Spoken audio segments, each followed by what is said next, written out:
مكة مباركا وهدى للعالمين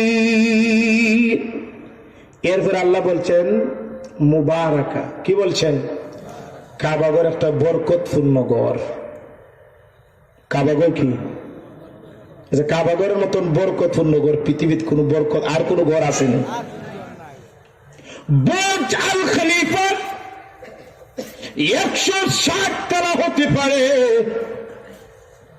কিন্তু বুর্জ আল খলিফার দিকে তাকাইলে কোন সওয়াব হবে? জুড়ে বলুন।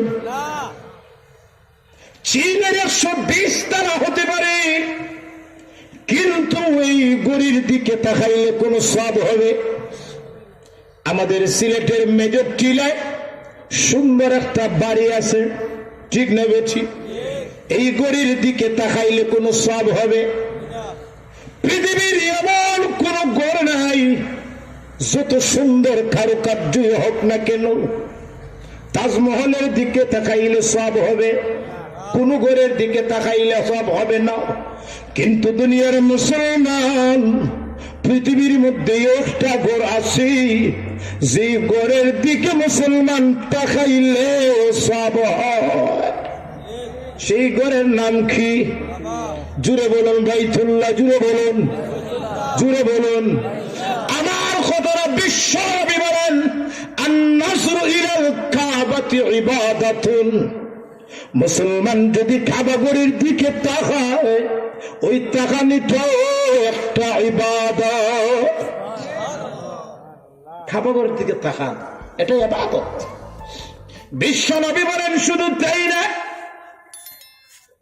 ইয়ানজিলু আলা হাযাল বাইতি কুল্লা ইয়াউমিন ওয়া লাইলাতিন 20 ওয়া 100 রাহমা। সুবহানাল্লাহ। বুঝছি না হুজুর? সুবহানাল্লাহ তো পড়তাছি, বুঝবা।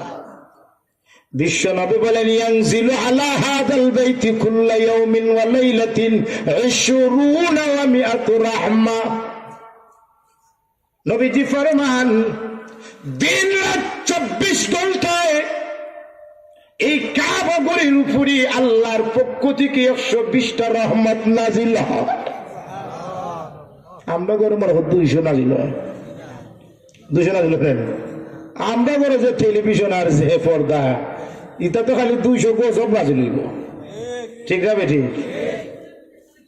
কিন্তু কাবা ঘর এমন একটা ঘর, যে ঘরের মধ্যে দিন রাত 24 ঘন্টা কত রহমত নাজিল হয়। আল্লাহ বিশ্ব নবী জানো, উম্মতে মুহাম্মদী 120টা নেওয়াল্লা মারামারি শুরু করে দিবা। ও কারণে বিশ্ব নবী 120টার বন্টন করে দিয়েছেন। সুবহানাল্লাহ। কিভাবে বন্টন? দেখো কিভাবে বন্টন। 60 মিনহা লিত-তাইফিনা বিল বাইত। যারা কাবা ঘরকে তাওয়াফ করে, আল্লাহ তাদেরকে 120 থেকে 60টা রহমত তাদের উপর নাজিল করে।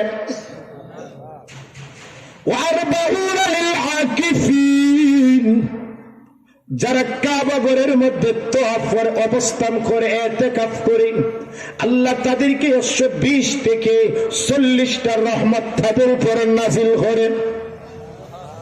60 আর 40 হতো, আর রয়েছে কটা? وعشرون للنازلين إلى البيت। যারা কাবা ঘরের দিকে মায়ার নজরে তাকায়, আল্লাহ তাদের তাকানির মধ্যে 20টা রহমত দান করে। পৃথিবীর এমন কোন ঘর নাই এই এমন ভাবে রহমত নাজিল হয়, একমাত্র কাবা ঘর, ঠিক না? আল্লাহ বলেছেন মুবারাকা, এই ঘরটা অনেক বরকতপূর্ণ ঘর। বরকত আছে না নাই? জিরোর আছে না নাই? বাহ্যিক বরকত আছে। মনে করো কাবা ঘর মক্কা, মক্কায় কত মানুষ, হাজার হাজার প্রতি বছর লাখ লাখ হাজিরা মক্কায় গিয়া হজ করে, ঠিক না বেটি? হজ করার সময় মক্কার হাজিরা মনে করো ভাত ফুট খাওয়া দাওয়া করুন না, করুন কদিন থাকুন? 1.5 মাস, 2 মাস, 3 মাস পর্যন্ত থাকুন। লক্ষ লক্ষ বহিরাগত বিশ্বের মুসলমানরা থাকে। আজ পর্যন্ত কোনোদিন শুনছেননি যে সৌদির বাদশাহ মিডিয়ার মাধ্যমে বলছেন যে এই বছর হাজিরা অতিরিক্ত হওয়ার কারণে সৌদি চাউল, আদা, ময়দা, তেল, পেঁয়াজ, রসুনের শর্ট পড়ে গেছে, অন্য অন্য দেশে সাহায্য করো। শুনছেননি? কিয়ামত পর্যন্ত মনে শুনতে পারেন, শুনবেননি। এটা কার বরকতে? কাবাগর মক্কা এমন একটা শহর, আল্লাহ কাবাগরের বদৌলতি আল্লাহ মক্কায় কোন জিনিসের অভাব হয় এমন ইতিহাস মক্কায় নেই। প্রতি বছর হাজিরা হজের সময় একটা একটাও করেও যদি ধরেন দুম্বা কুরবানি দেওয়া হয়, দুম্বা দেওয়া হয় না? হয় না? 6 লাখ যদি হাজি হয় 6 লাখ দুম্বা কুরবানি হয়। এমনও আছে 150টা দুম্বাও কুরবানি দিয়ে, আছে না নাই? আজ পর্যন্ত শুনছেন যে ইন্ডিয়ান তাকিয়া সৌদির বাদশাহ দুম্বা গরু ছাগল নিচে নামদানি করিয়া, শুনছেননি? কেন? মুবারক। আল্লাহ বলেন এই গড়টা একটা মুবারক বরকতপূর্ণ গড়ের কারণে আল্লাহ তামাম মক্কা শহর থেকে আল্লাহ বরকতপূর্ণ করে দিয়েছেন। মুবারক ওয়া হুদাল লিল আলামিন।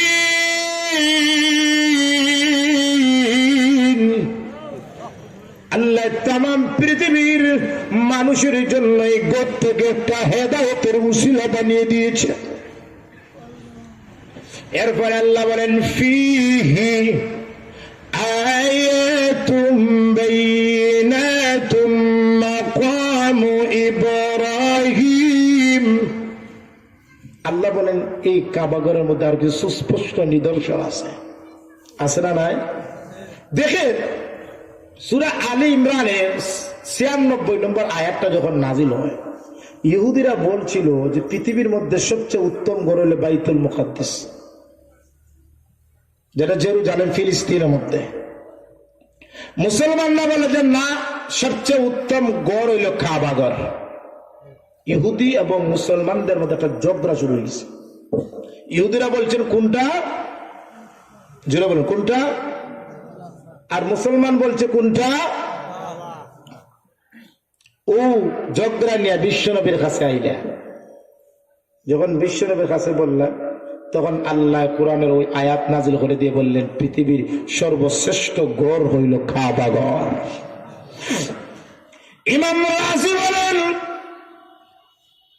পৃথিবীর সর্বশ্রেষ্ঠ গড় হইল কাবা, কারণ কাবাগরের নির্দেশ দাতা হলেন আল্লাহ। কাবাগরের সিভিল ইঞ্জিনিয়ারিং হলেন হযরত জিবরাইল আলাইহিস সালাতু ওয়াস সালাম। কাবাগরের রাজমিস্ত্রি হলেন হযরত ইব্রাহিম আলাইহিস সালাতু ওয়াস সালাম। কাবাগরের যুগলদাতা হলেন হযরত ইসমাঈল আলাইহিস সালাতু ওয়াস সালাম। আর কোন পৃথিবীর ইতিহাসে এমন কোন ঘর নেই, শুধুমাত্র কাবা ঘর। শুধুমাত্র কি কাবা? কাবা ঘরটা কে বানাইলা? وَإِذْ يَرْفَعُ إِبْرَاهِيمُ الْقَوَاعِدَ مِنَ الْبَيْتِ وَإِسْمَاعِيلُ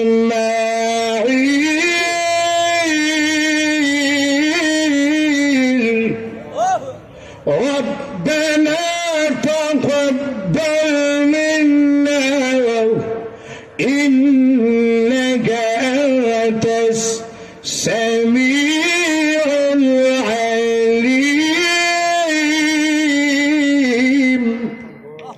ইব্রাহিম আলাইহিস সালাতু ওয়াস সালাম, ওনার ছেলে ইসমাঈল আলাইহিস সালাতু ওয়াস সালাম, বাবা ছেলে মিলে আল্লাহর ঘর বাইতুল্লাহকে আল্লাহ নির্মাণ করাইলে।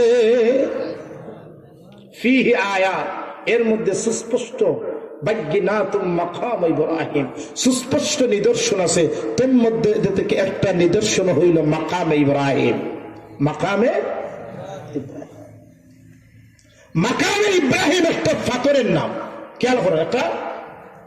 অথচ এই পাথরটার নাম আল্লাহ পবিত্র কোরআনের মধ্যে সূরা আলে ইমরানের মধ্যে আলোচনা করছেন। আস্তে হোক সুবহানাল্লাহ। মাকামে ইব্রাহিম কি একটা পাথরের? কোন পাথর? দেখেন, যেই পাথরের উপর দাঁড়াইয়া ইব্রাহিম আলাইহিস সালাতু ওয়াস সালাম কাবাগরটা নির্মাণ করছিলেন, এই পাথরের নামই হইল মাকামে ইব্রাহিম। আমার কথা বুঝেন তো আপনারা?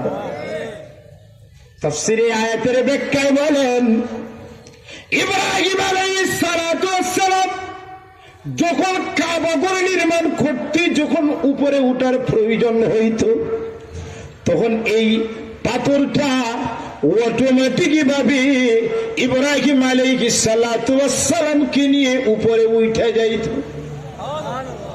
আবার যখন নিচে নামার প্রয়োজন হইত, ইব্রাহিম আলাইহিস সালাতু ওয়াস সালামকে নিয়ে এই পাথরটা নিচে নেমে আসতো।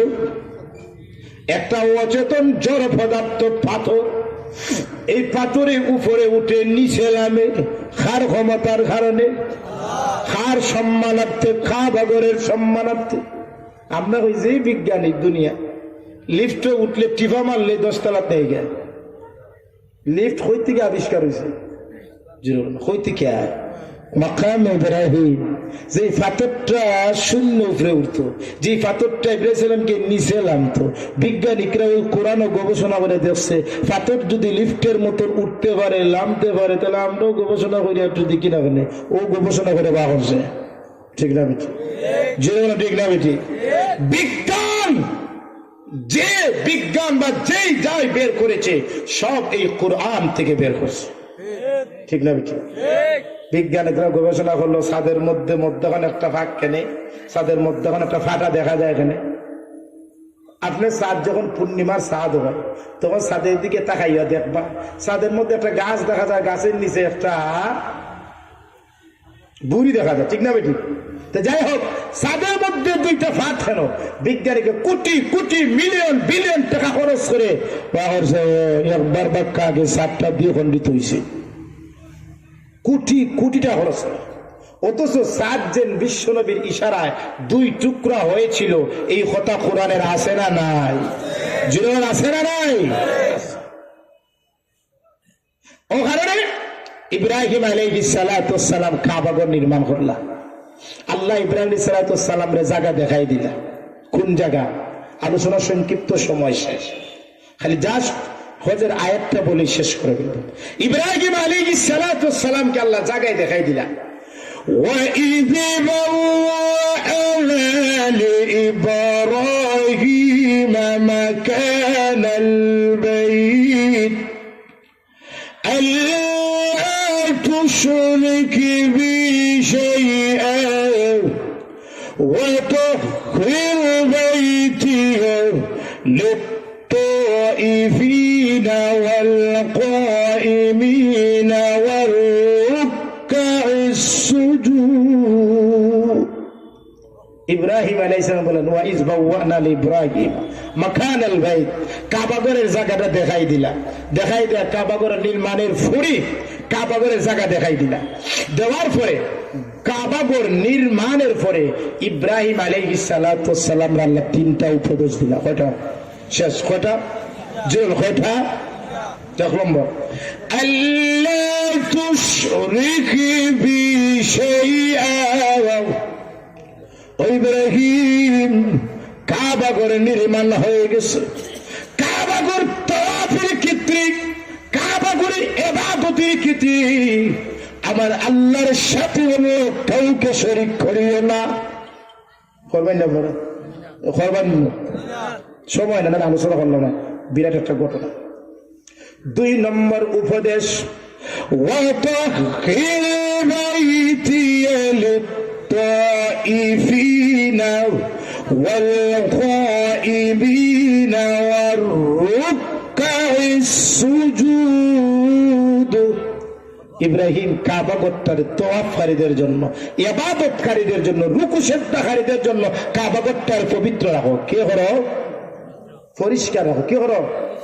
আজ দেখবেন আমরা যে মসজিদগুলা পরিষ্কার